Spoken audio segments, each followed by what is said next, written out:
This copyrighted telecast may not be reproduced, retransmitted, or used in any form without the authorized written consent of NASCAR Broadcasting. NASCAR would like to thank all of our loyal fans for your continued support, and we hope you enjoyed today's broadcast. Starting spot. Here's a move by Blaney in the Toyota again on the inside. Whoa, trouble the 99 car.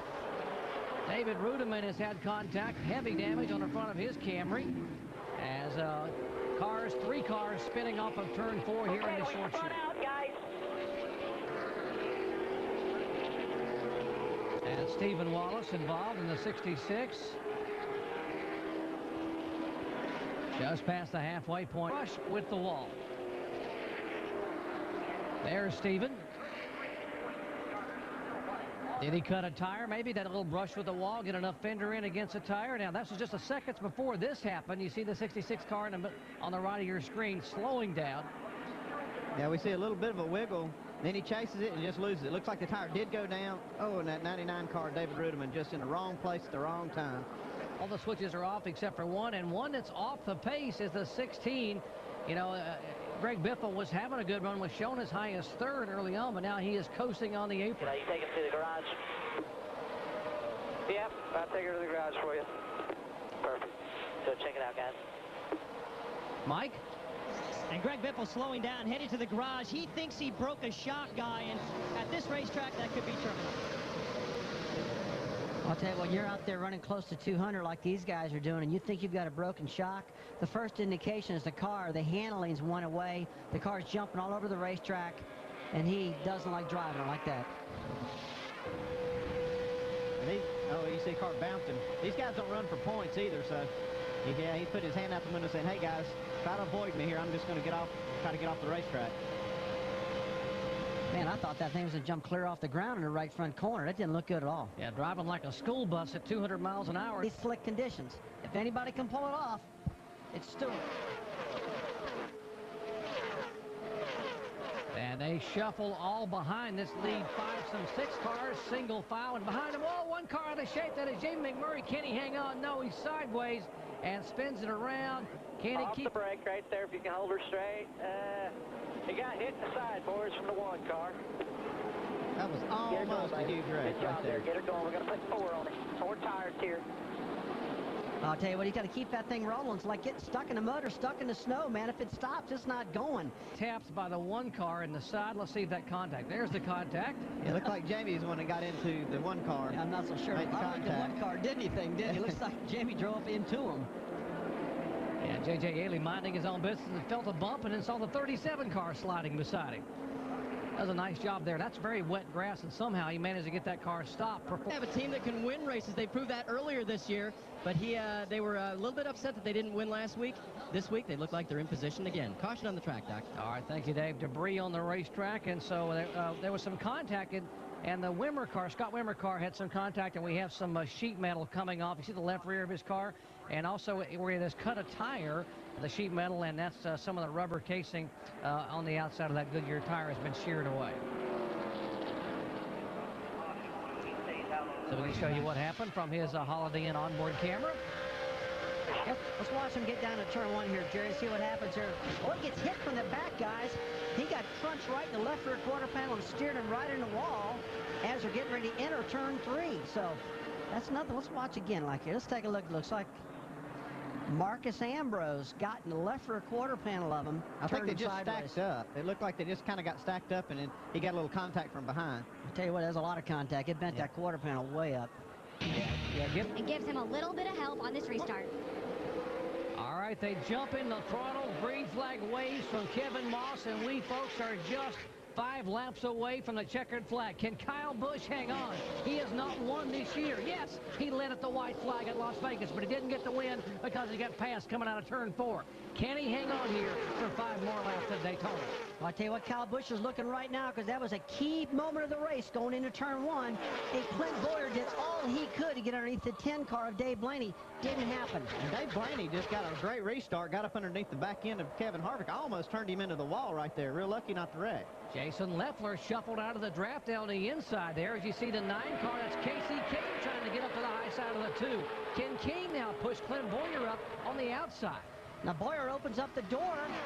for Casey Mears to go to the bottom of the track. Totally unexpected for that to happen. His car must be really loose, Andy, for that to happen. The scramble's on right here. These guys are trying to get with their teammates.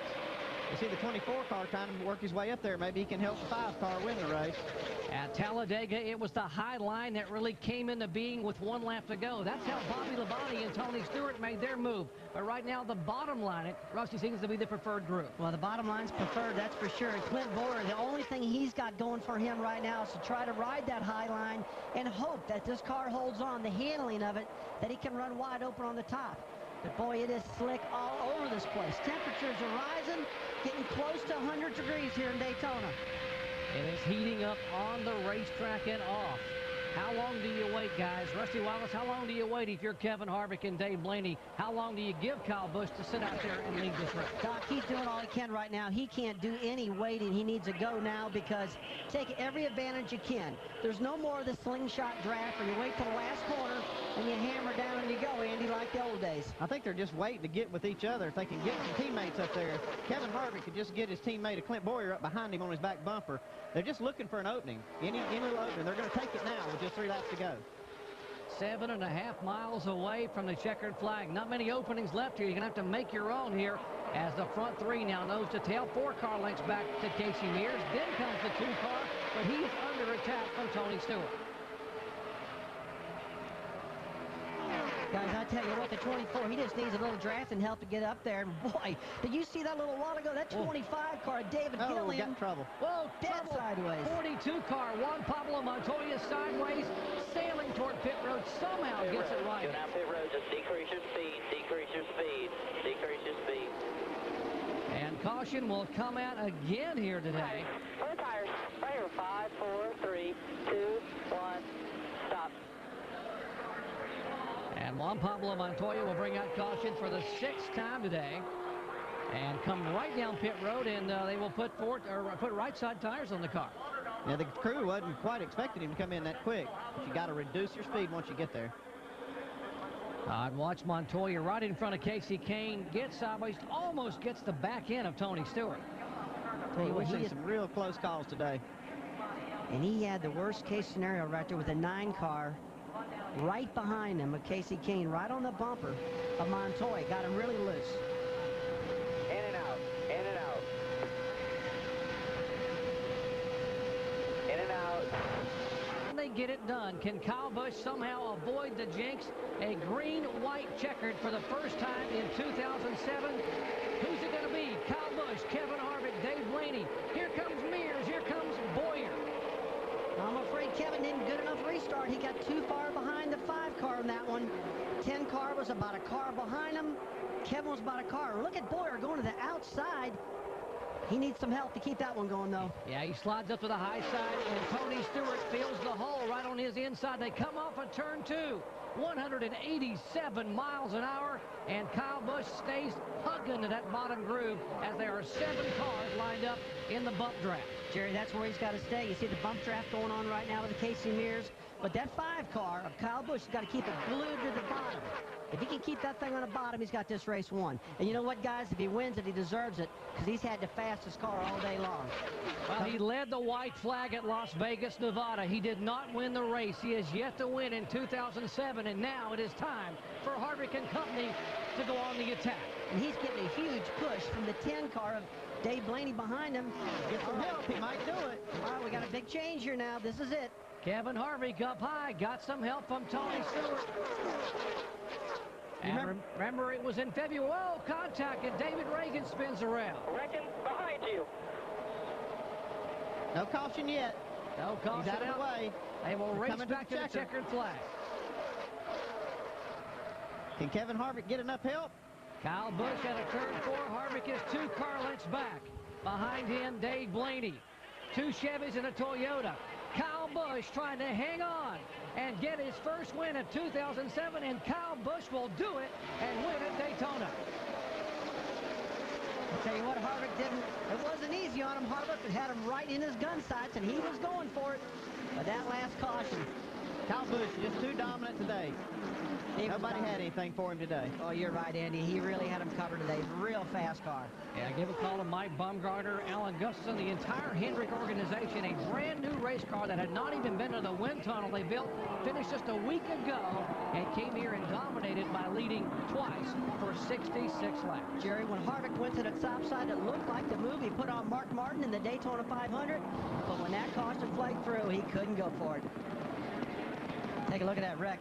32 car Brian Vickers in the wall, caused a chain reaction, and David Reagan spinning in the bottom, didn't hit anything, but the race is over.